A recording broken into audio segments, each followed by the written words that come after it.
jamii, Heche alivyogeuka shabaha ya CCM.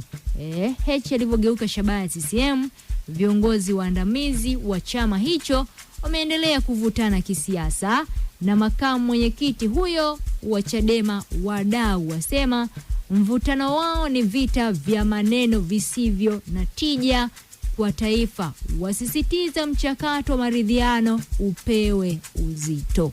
Ni katika ukurasa wangapi?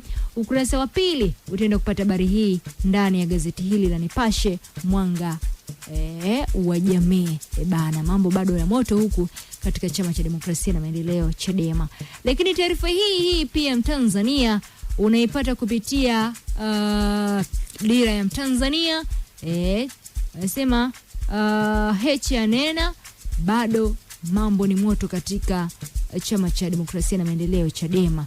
Ni moja ya taarifa ambayo tuko nayo. Lakini Heche alivyogeuka shabaha ya CCM, hii imekaa vipi? Ukurasa wa 6 utaenda kupata habari hii kwa kina zaidi ndani ya gazeti lako hili la Mwanahabari, ukurasa wake wa mbele. Lakini taarifa hii pia unaipata Mtanzania ndani ya gazeti lako hili la Habari Leo, guji la habari Tanzania. Heche anena mengi ndani ya chama.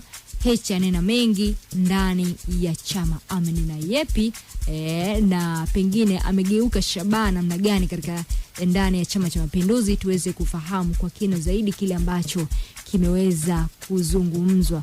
Tunafahamu katika toka mwezi tuseme ama wiki 3 zimepita, ni yale mengi ambayo yanazungumzwa kutoka Chama cha Demokrasia na Maendeleo Chadema, mara viongozi mbalimbali wa kanda hapo kutoka Chama cha Demokrasia na Maendeleo wakitaka Heche aweze kuachia ngazi kwa sababu ya mambo kadha ambayo yanatajwa katika hayaendi sawa. Na pasina shaka tuweze kufahamu kwa kina kile ambacho kimeweza kuzungumzwa na kile ambacho pengine kimejiri na hali iko vipi, na ambapo Chama cha Demokrasia na Maendeleo Chadema na ACT Wazalendo vimelaani kukamatwa kwa wakili Peter Madeleka, huku vikitaka jeshi la polisi kumwachia huru bila masharti yoyote. Hii ni Chadema. ACT Wazalendo washinikiza polisi kumwachia Madeleka. Kwa mjibu wa taarifa iliyotolewa na jeshi la polisi kanda maalumu ya Dar es Salaam Agosti 13 mwaka 2026, Madeleka alikamatwa majira ya saa 3:30 alasiri, saa 9:30 alasiri katika eneo la Mikocheni B, wilaya ya Kinondoni, kwa tuhuma za kudharau amri ya mahakama kuu. Taarifa hiyo imeeleza kuwa wakili Madeleka anatarajiwa kufikishwa mahakamani leo tunavyozungumza Agosti 17 mwaka 2026 kuhusiana na tuhuma hizo.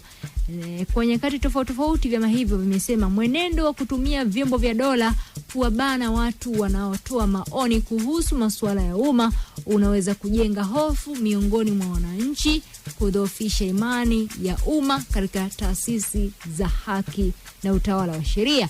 Kwa mjibu basi wa taarifa iliyotolewa na mkurugenzi wa mawasiliano na uenezi wa Chama cha Demokrasia na Maendeleo Chadema Brenda Rupia, amesema chama hicho kinalitaka jeshi la polisi kumwachia huru Madeleka mara moja bila masharti yoyote. Mambo yamekaa hivyo kule katika Chama cha Demokrasia na Maendeleo Chadema pamoja na ACT Wazalendo, na pasina shaka ni kile ambacho kinaendelea. Pengine tupate nafasi ya kusikia kile ambacho amekizungumza katibu makamu mwenyekiti John Heche kwa kile ambacho amekizungumza. Hatuna budi kumsikia.